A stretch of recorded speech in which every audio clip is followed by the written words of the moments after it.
Longtime listeners, you know the drill.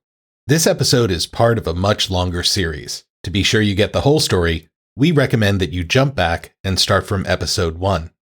Also, we want to invite any of our thousands of listeners who still use Facebook to join our friendly show group, which currently only has a couple of hundred fun-loving members. Just search for the show's name.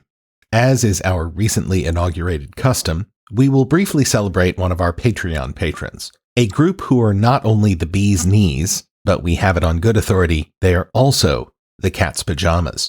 Once per episode, we mention one of these worthies by name and suggest his or her involvement in a conspiracy of our own devising. For example, 2-Ton Ted from Teddington, who has it on good authority that their greatest rival, 3-Ton Tabby from Tabbington, has been wearing lead underwear at her weigh-ins, thus bringing all of her records into question. We know we were scandalized too. If you'd like your name or your pseudonym to join the roll of honor at the top of a future show, just sign up at patreon.com/theparanoidstrain at the $5 tier. We thank you kindly, both for listening and for supporting. Finally, whether you do social media or not, please do drop us a line. Tell us what you think of the show. We're open to suggestions, criticisms, and recipes. Send them all to theparanoidstrain, that's all one word, at gmail.com. Okay, let's get going. Paranoid Strain Orchestra, hit it.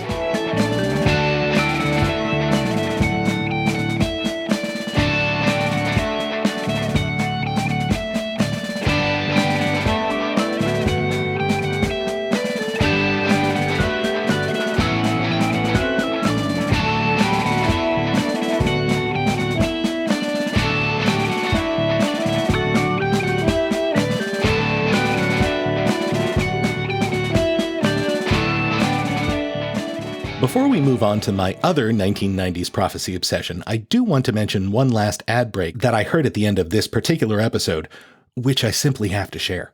It's like a lurid super fundamentalist version of the leering, "You won't believe how shocking this shit is" marketing pioneered by fellow 1990s icon, the Girls Gone Wild mail order Girl Next Door series of softcore porn VHS tapes. Those of you who remember those commercials, listen to the following and see if you get the analogy.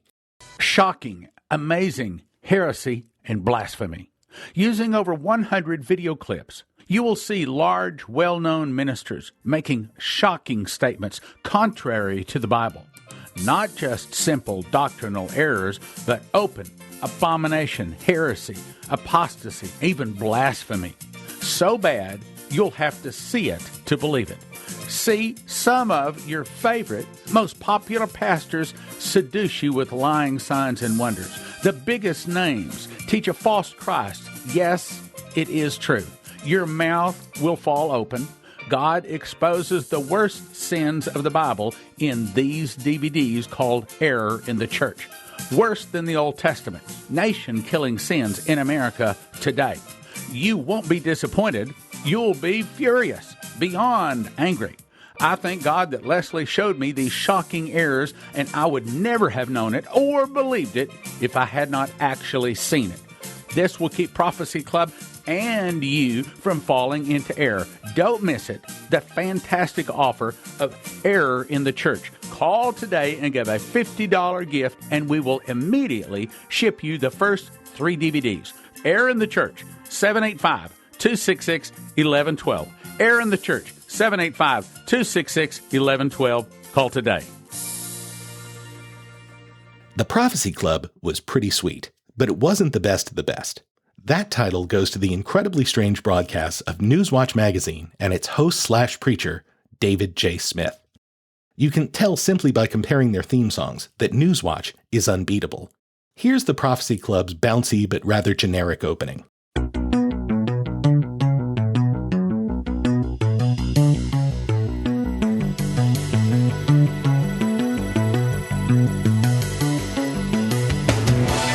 Welcome to the Prophecy Club. And here is a heavily edited version of the fucking 4-minute plus opening epic jam that kicked off each and every Newswatch magazine sermon.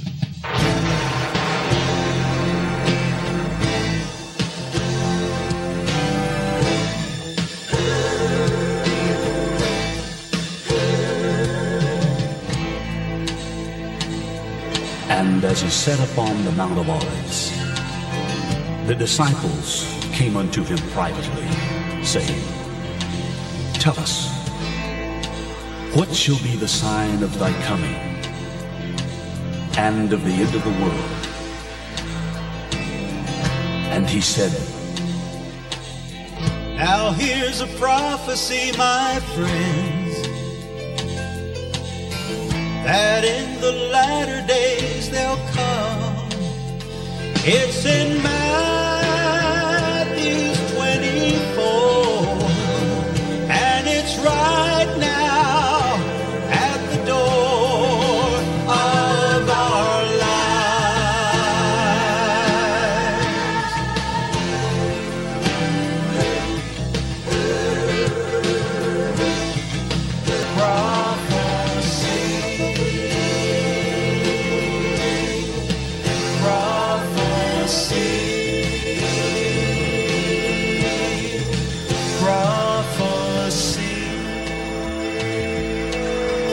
Heaven and earth shall pass away, but these words will never pass away.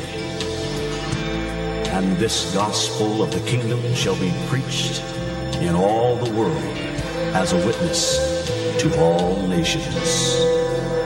And then shall the end come. Newswatch Magazine presents the analysis of world news in the light of Bible prophecy with David J. Smith. David J. Smith doesn't have fucking time for your stupid introductions. He jumps straight into explaining how we can know for certain that this country is cursed. When you read Deuteronomy 28, starting in verse 16 through the rest of the chapter, it shows undeniably that the nation would fall apart. There would be internal infiltration. There would be external vices that would be placed upon the nation, and that nation would eventually crumble and fall. I'll begin to unravel some of these things that are happening to the United States of America today because of those curses that have been placed upon this country. David J. Smith is what you would get if you fed an artificial intelligence every publication ever issued by the John Birch Society, followed by a pile of Bible prophecy and a bucket of Adderall. I knew fuck all about his background in the heady pre-internet days of my core obsession, but shout out to a thorough if rather GeoCities-looking website called Field Guide to the Wild World of Religion, which hipped me to a fascinating tidbit. Turns out David J. Smith was the one-time protege of none other than Herbert W. Armstrong. Who? You remember the guy from a little while back in this series of shows who confidently predicted the end of the world like 4 times from the 1940s to the 70s, but was still on his shtick back in the 80s when we heard from him? Oh, yeah, vaguely. Well, David J. was the Padawan to Armstrong's Qui-Gon Jinn, till they had a falling out back in the 80s. According to the Field Guide, it's because Smith believed Armstrong's organization had been infiltrated by the evil Jesuits, like the Catholic Order, not the podcast host. Anyway, Smith and Newswatch magazine went independent, eventually coming to understand that in the last days their ministry would be the gathering place for the Lord's elect. Meaning that for some reason the Lord wants his favorite people to wait out the tribulation in a place called Waxahachie, Texas. I understand this is not interesting to anyone except me, and therefore I will refrain from showing you my Mint Collection DJS rookie card, even though it's like really cool. Anyway, rather than explain or contextualize the ravings of the Dave Meister, I'm just going to stitch a bunch of excerpts together. How many clips do you have? Like a dozen? I can't believe you re-listened to so many hours of this garbage for the show. Oh, you don't understand, Dana. All of this shit, which was originally broadcast in 1996, so it's almost guaranteed that I heard it at the time. As I was so addicted to this show, I probably should have been examined. Anyway, all of what you're about to hear, which hits on pretty much every single wacko anti-government religious conspiracy theory that made the decade so much fun for assholes like me, including specific references to the end coming in the year 2000, all of what you're about to hear, all of it, comes from one randomly chosen 90-minute episode. Seriously, it was just the first one I happened to look up on YouTube.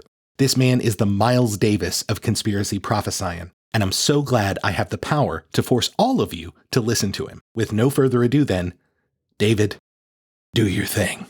They're talking about everyone on earth, every government needs to be teaching and training, I call it brainwashing, their young people to become world citizens or global citizens. What is sustainable development? When you read all the literature put out by these people, it's nothing more than fancy words for the redistribution of the wealth of the world, just like the Marxists said in the Communist Manifesto, that they have to take from the rich and give to the poor to make everybody in the world equal. That's why they passed NAFTA. Not so that it would increase or build up Mexico, but so that it would redistribute the wealth from the United States to Mexico, lower our level of standing, and raise theirs in Mexico until we finally became equally poor. Quote, campaigns to raise public awareness of the challenges of world citizenship must make use of the full range of media and the arts. What is media? Radio, television, everything that has to do with listening and hearing. So they're going to use the mass media where everybody comes in and parks themselves immediately after they come in from work and sits down, turns on the tube, and begins to watch. And little by little, everything is world citizenship, world this, world that. It's not the United States anymore. Watch closely and you'll see how subtly they use these subliminal advertisements in order to brainwash our mind into a world community. So Minnesota was the very first state, and a mayor of that city was the very first one that declared their citizens to be citizens of the world. So am I making this up? Have I been paranoia when I've been preaching about Bible prophecy and the United States of America is about to surrender its sovereignty and we're going to go into a world government? I don't think so. How in the world could this man write that they would give into the hands of an international body control of the weather unless there are machinery that is in place today, discoveries by the Soviet Union and the United States, and they took it right out of Tesla's 900 patents in which they can control the weather to create weather war, drought, famines at will, whether they can make hurricanes and tornadoes at will. They can create earthquakes wherever they want. Why would they say this? Unless it's a reality.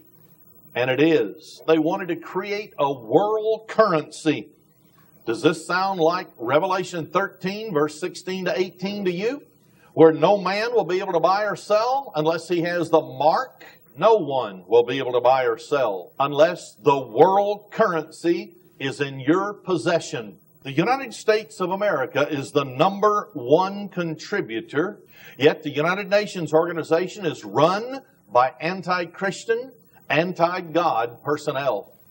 They're working for the dismemberment of the United States and to take our national sovereignty and to make a global religion in which Christianity would be merged with pagan religions.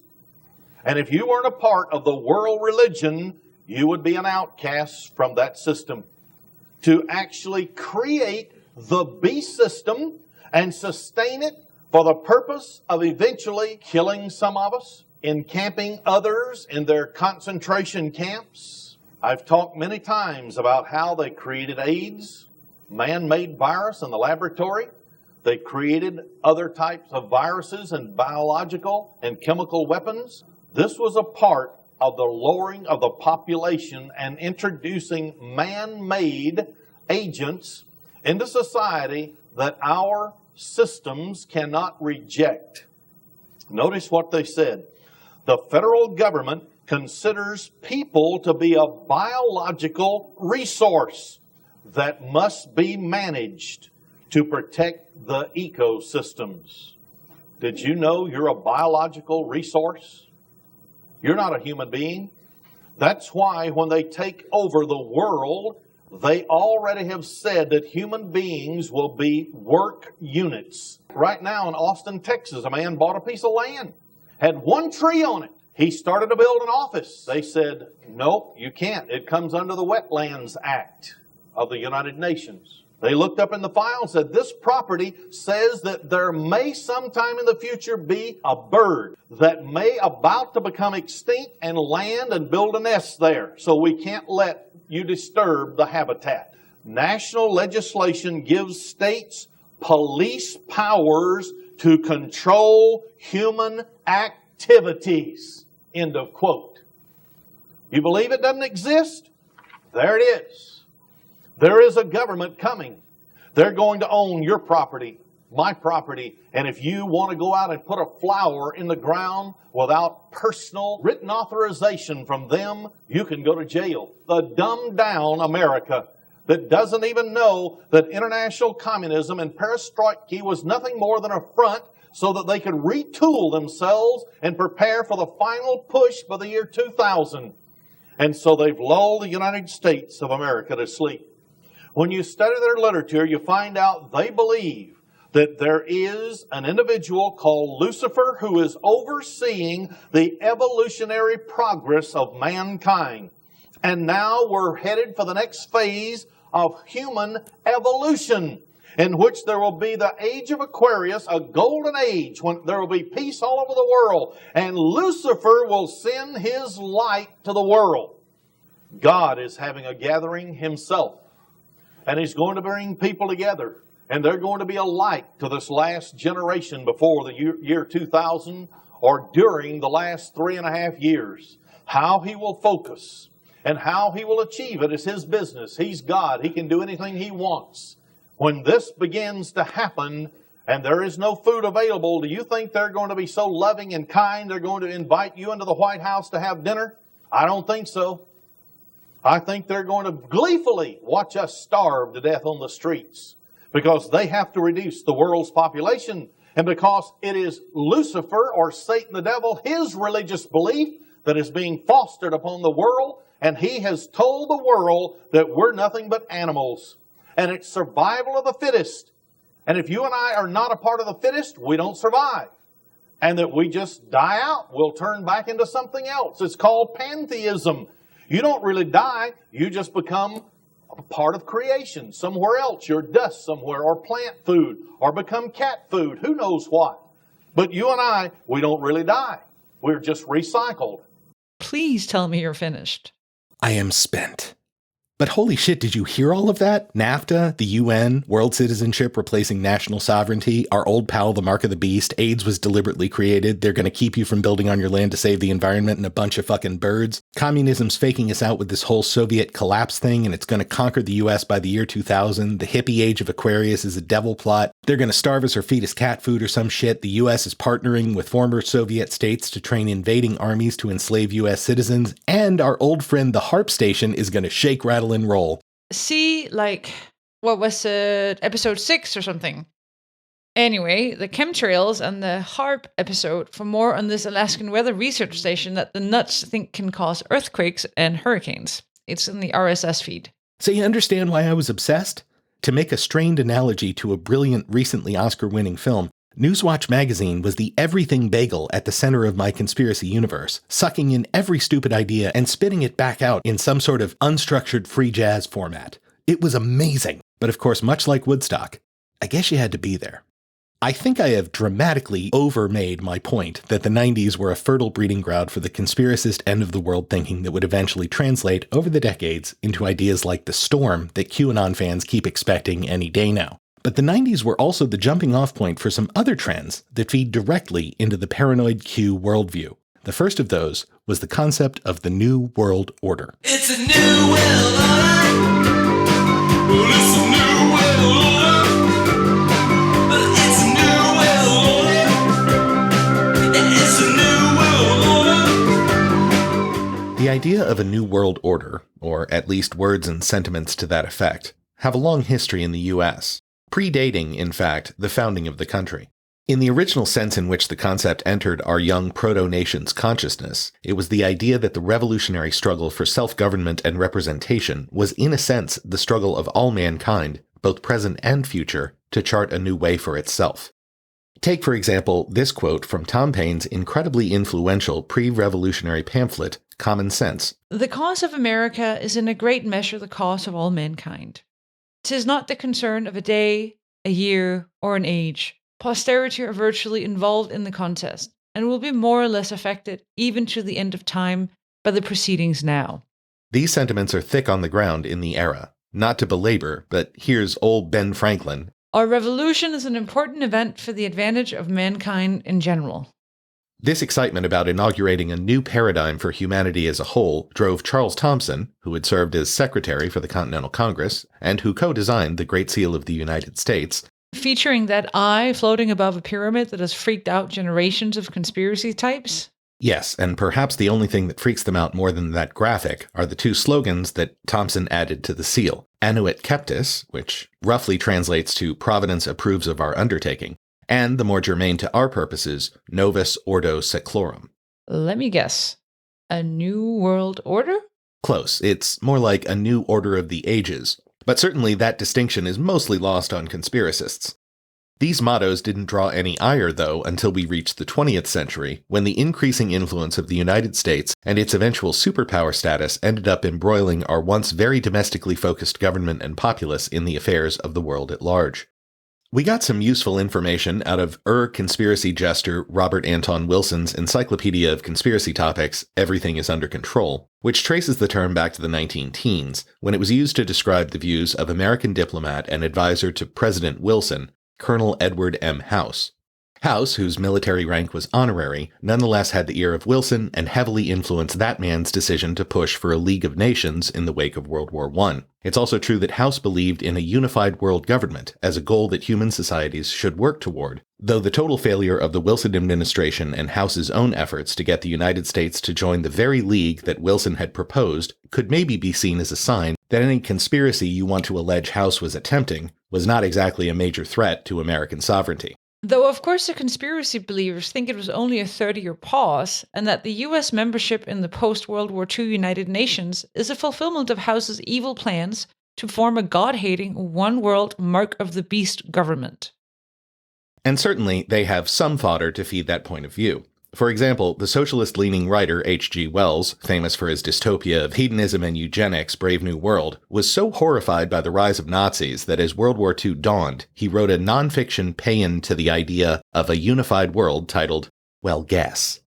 The term appeared often enough in the intervening decades to keep it alive as the object of various paranoid observers' greatest apprehensions about the political future.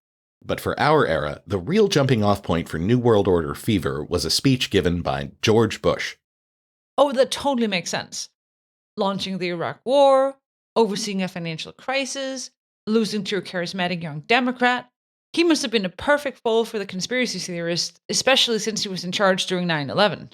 No, sorry, not that one. Though weirdly, everything except the 9/11 part actually applies to both. I mean, the early 90s recession wasn't exactly a crisis, but on some level their presidencies are weirdly similar. Anyway, no, the villain of the conspiracists' fever dreams isn't the amiable warmonger doofus, but rather the cultured former VP and head of the CIA, George Herbert Walker Bush. And specifically, this one phrase he uttered during a speech to the Joint Houses of Congress a month after Iraq invaded Kuwait in 1990.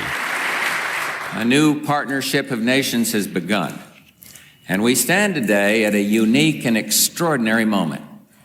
The crisis in the Persian Gulf, as grave as it is, also offers a rare opportunity to move toward an historic period of cooperation. Out of these troubled times, our fifth objective, a new world order, can emerge, a new era, freer from the threat of terror, stronger in the pursuit of justice, and more secure in the quest for peace. You might want to tell them what day he gave that speech, Jesuit. Oh, it was, September 11th. And of course, conspiracists have feasted on that Bush-to-Bush coincidence for the past 2 decades plus. But in the 1990s, Bush's phrase here, and his repeated declaration that a new world order was in the offing for the peaceful countries who joined the US in opposing Iraq's invasion. And by extension, we're willing to send over forces to drive the Iraqis out of Kuwait. It's clear by context that he's talking about what amounts to a more cohesive global response to threats, led by the US, that would finally allow peaceful nations, to prosper economically together in the wake of the collapse of the former boogeyman, i.e. the Soviet Union. His idea is that by crushing Saddam Hussein's aggression, the big players of the world can make it clear that they're not going to put up with any of these penny ante wars of aggression from smaller states now that there was, in essence, only one superpower who, along with its allies, controlled the world stage. An optimistic humanist might say the Gulf War military coalition was formed to oppose the subjugation of an independent nation. Someone with a more cynical eye, focused on economics, might call this making the world safe for neoliberal foreign policies and the expansion of multinationalism capitalism in a global consumer arena. Take your pick. But it didn't matter what H.W. said, or what the heads of the nations he was addressing understood about it. What matters to us is how this phrase sounded to the anti-government stalwarts. Unavoidable conspiracy theorist and independent researcher. That was a pretty snide use of the phrase independent researcher for someone who, when you get down to it, is just an independent researcher with a podcast. Touche, unicorn. Regardless, the once indefatigable and ubiquitous Jim Marrs, who until his death was certainly one of the most prolific conspiracy authors on the planet, relates one version of the conspiracy theories that immediately sprung up around Bush Sr.'s use of the phrase New World Order in his 2000 book, where he related a theory espoused by two other independent researchers. Jonathan Vankin and John Whalen, if for some reason you're keeping track. I'll spare you the details. But, of course, there's the normal sort of theorizing by unsupported juxtaposition of unrelated facts. For example, Marrs notes that Bush Sr. became more belligerent in his statements about the invasion after meeting with then PM of Britain, Maggie Thatcher, who then is immediately noted as a frequent attendee at Bilderberger meetings, which has nothing to do whatever with how and whether she influenced Bush's thinking on the issue. The main conspiracy theorizing, though, comes down to the idea that Bush all but gave Saddam an engraved invitation to invade, but then slapped him down as part of a big plan to blackmail the Saudis for protection money and to defend his son W's oil interests in the country of Kuwait, or something. Honestly, none of this holds together very well. Not that it matters to anyone who believes in it. But not everyone focused on the First Gulf War as the birthplace of the New World Order. There were those who stood by the Bircher line, still strongly suspecting that this whole USSR collapse thing was one big fake-out. Yeah, it wasn't just David J. Smith and Newswatch magazine who thought the commies were going to come back heavy in the third act. But it wasn't even just right-wingers who thought Bush's nasal declaration of this new global era didn't exactly portend a future of sunshine and rainbows. Left-wing activists were quick to identify the phrase as some happy-crappy bullshit slogan for an American establishment that was eager to impose our system, especially our economics, on the rest of the world. WTO protesters, including at the famous Year 2000 battle in Seattle, would decry the ravages of the New World Order, for example. And closer to the time of the speech, anarchist punk elder statesman Jello Biafra, never one to shy away from a good quote, had this to say after Bush's speech. Even the most bush-happy, flag-suckling jackass knows deep down inside that something is wrong. America is over, and everyone knows it. The New World Order has a dying empire odor, and changing the channel ain't gonna make this go away. Wow. How amazing that we were able to get Jello himself into our humble studio to record that. Even though it sounded a little more like Fred Schneider from the B-52s, if it really comes down to it. Jello Biafra uber alles. That's what we always say. And speaking of seminal underground rock acts of the 80s and 90s, and lest we forget, Ministry turned out an absolute slab of an anti-NWO anthem back in 92, complete with a guest verse by the then president himself.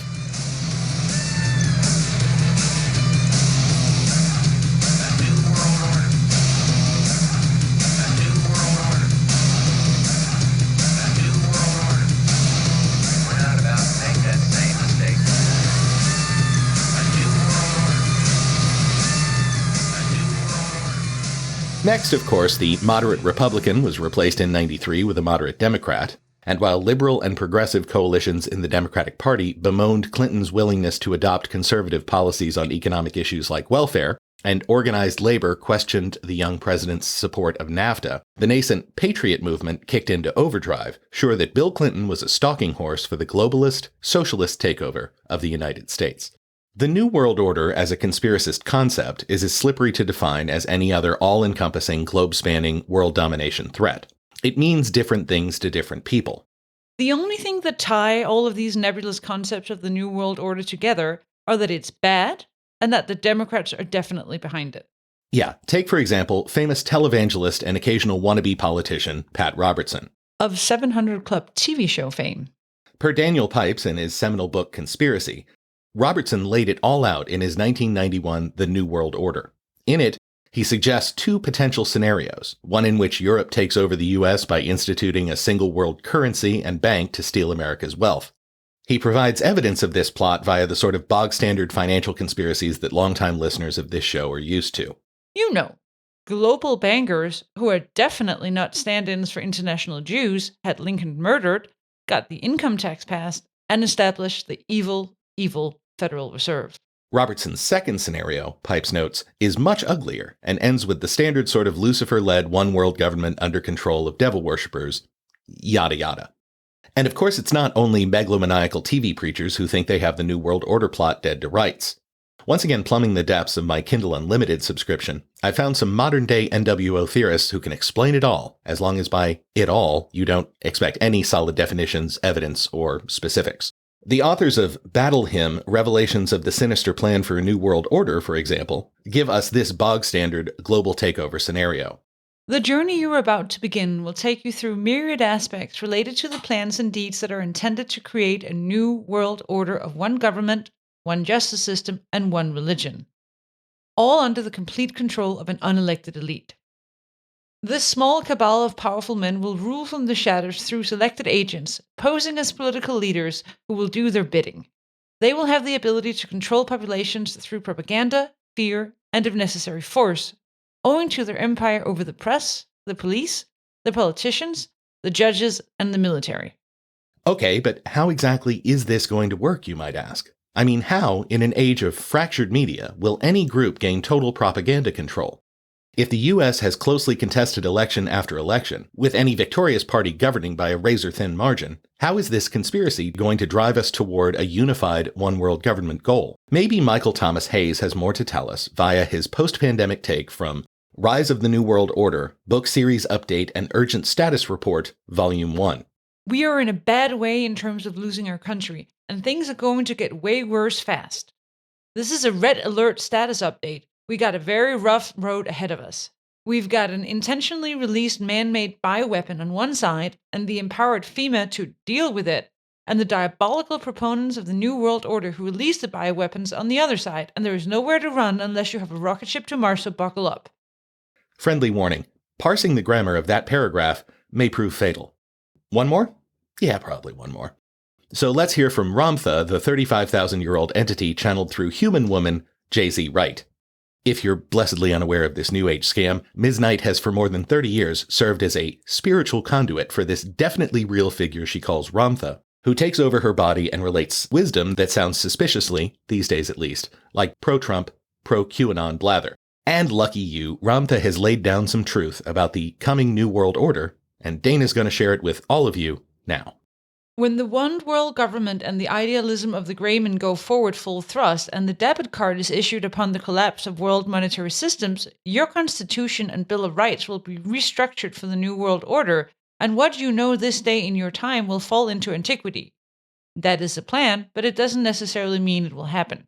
Well, that's a relief. It's not necessarily going to happen. Otherwise, that sounds like a totally realistic scenario we should all be worried about.